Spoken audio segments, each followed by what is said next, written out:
Bismillahirrahmanirrahim. Assalamualaikum warahmatullahi wabarakatuh. Alhamdulillahirabbil alamin. Wabihi nasta'inu ala umuri dunya waddin. Wassalatu wassalamu ala asrafil anbiya'i wal mursalin wa ala alihi wa sahbihi ajma'in. Rabbi shrah li sadri wa yassir li amri wahlul 'uqdatam min lisani yafqahu qawli. Asyhadu an la ilaha illallah wa asyhadu anna Muhammadar Rasulullah. Allahumma sholli ala Sayyidina Muhammad wa ala ali Sayyidina Muhammad. Astaghfirullahaladzim alladzi la ilaha illa huwal hayyul qayyum wa atubu ilaihi. Amma ba'du. Baik, di sini sekedar bincang-bincang pinggiran, yaitu tentang dosa berjalan. Dosa itu sendiri adalah segala sesuatu perbuatan yang bertentangan dengan perintah-perintah Allah, ataupun segala sesuatu yang bertentangan melanggar aturan agama. Kadang kita dalam kehidupan sehari-hari seringkali terpengaruh oleh diri kita yang palsu, yang membuat terjerumus ke dalam kubangan dosa. Diri kita yang palsu ini diantaranya hawa nafsu, pikiran negatif, ego diri, panca indera, dan lain sebagainya. Jadi dengan adanya diri palsu tersebut, kita dalam kehidupan sehari-hari akan terpengaruh, yang menimbulkan bersarangnya berbagai macam penyakit yang ada di dalam diri.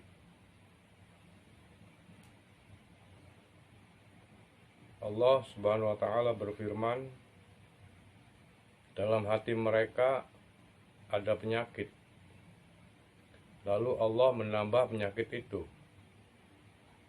dan mereka mendapat azab yang pedih karena mereka berdusta. Quran surat Al-Baqarah ayat 10. Makanya kita dalam gerak langkah kita, diam kita dalam kehidupan sehari-hari harus senantiasa hati-hati dan waspada. Ini lebih kepada berperang ke dalam diri sendiri, berjihad kepada diri sendiri. Karena nafsu yang palsu, diri kita yang palsu ini, ego, pikiran, itu saling mempengaruhi, sehingga kita berbuat yang menimbulkan berbagai macam penyakit dan bersarang di dalam diri. Seperti tadi disebutkan, yaitu benci, dendam, kebohongan, fitnah juga, itu yang akan menyebabkan kita akan mendapat dosa yang berjalan, dosa yang terus-menerus selama kita masih membenci, masih dendam, atau melakukan kebohongan. Nabi Shallallahu Alaihi Wasallam bersabda, jauhilah kebohongan, sebab kebohongan menggiring kepada keburukan, dan keburukan akan menggiring kepada neraka. Dan sungguh, jika seseorang berbohong dan terbiasa dalam kebohongan, hingga di sisi Allah, ia akan ditulis sebagai seorang pembohong. Hadis riwayat Imam Abu Daud. Kalau penyakit-penyakit ini tidak segera kita hilangkan, kita hapus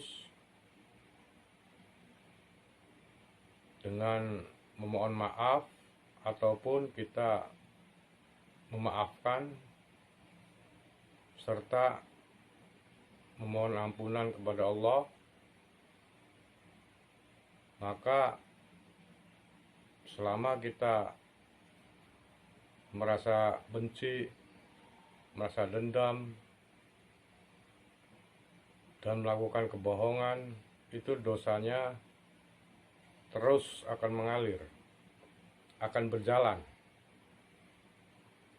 Nabi Shallallahu Alaihi Wasallam bersabda, tidak dikatakan dosa kecil apabila dilakukan secara terus-menerus, dan tidak ada dosa besar apabila dibarengi dengan istighfar.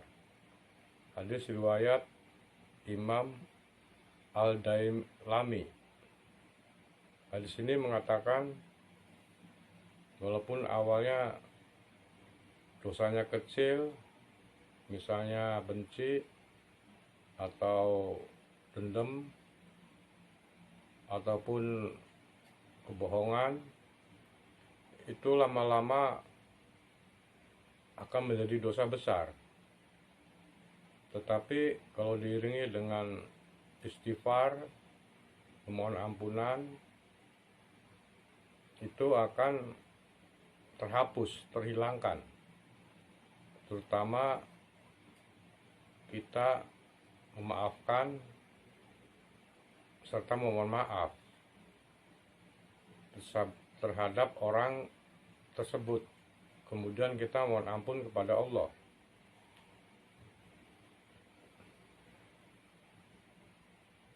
Allah juga berfirman,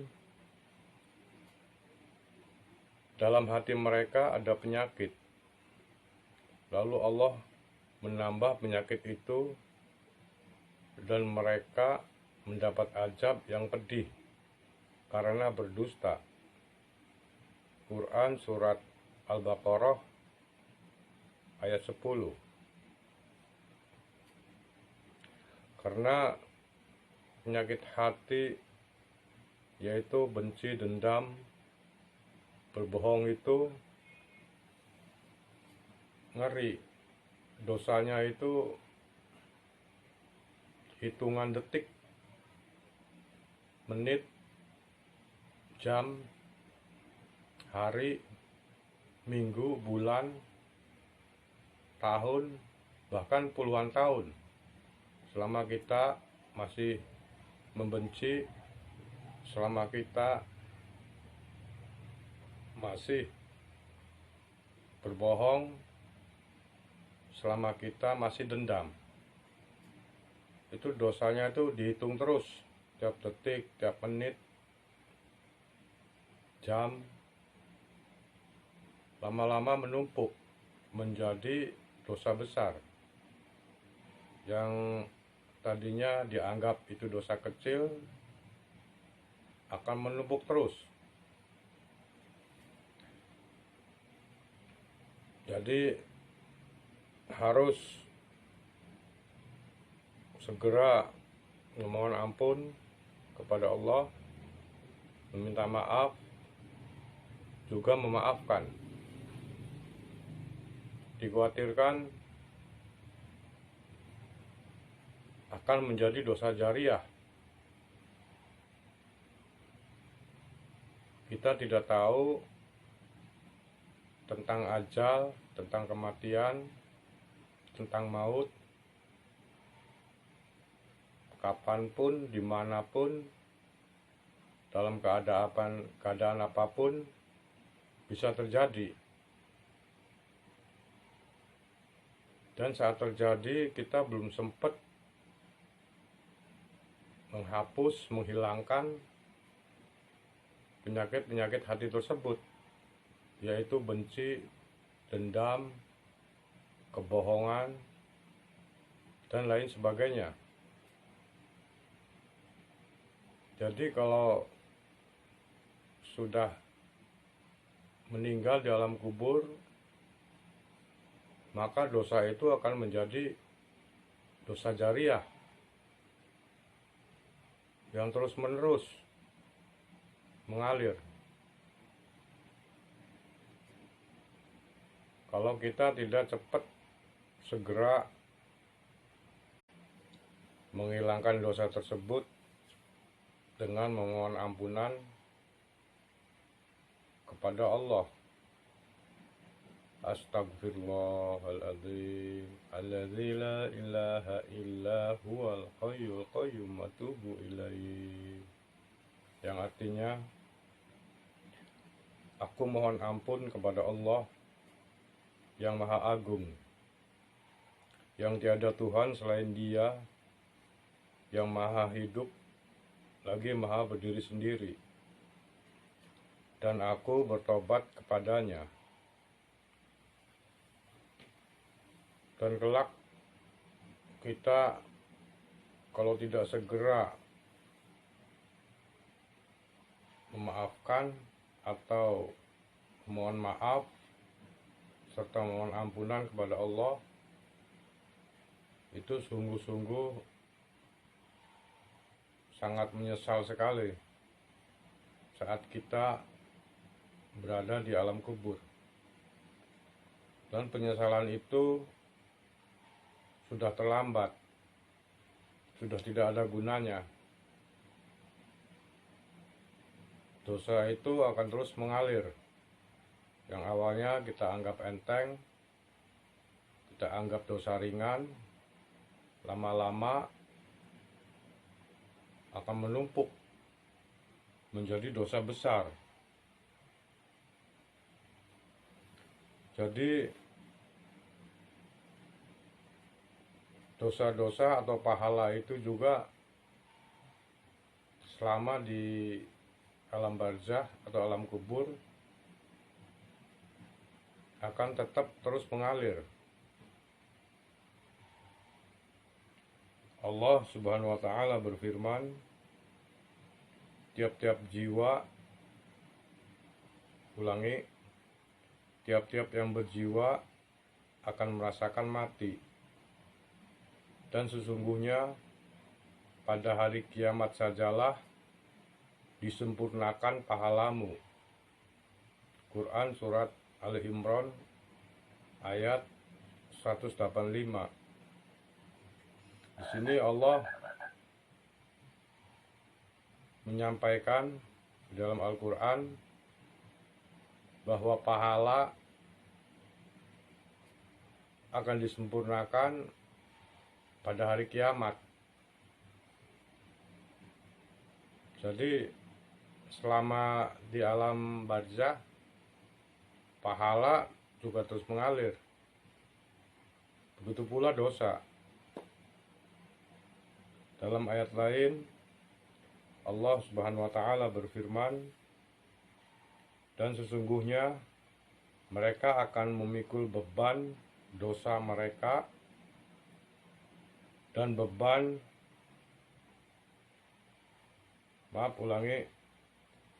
Allah Subhanahu wa Ta'ala berfirman, dan sesungguhnya mereka akan memikul beban dosa mereka dan beban dosa orang lain. di samping beban-beban dosa mereka sendiri.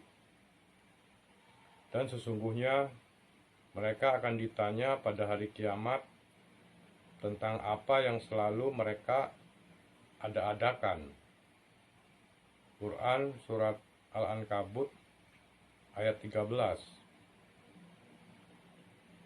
Jadi jelas nanti kita kalau tidak sempat memohon ampunan, meminta maaf atau memaafkan, itu jelas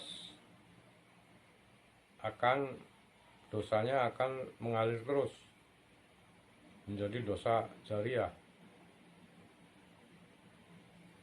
Karena sesuai tadi yang disebutkan di alam kubur itu, kita masih bisa mendapat pahala dan juga mendapat dosa, pahala jariah ataupun dosa jariah.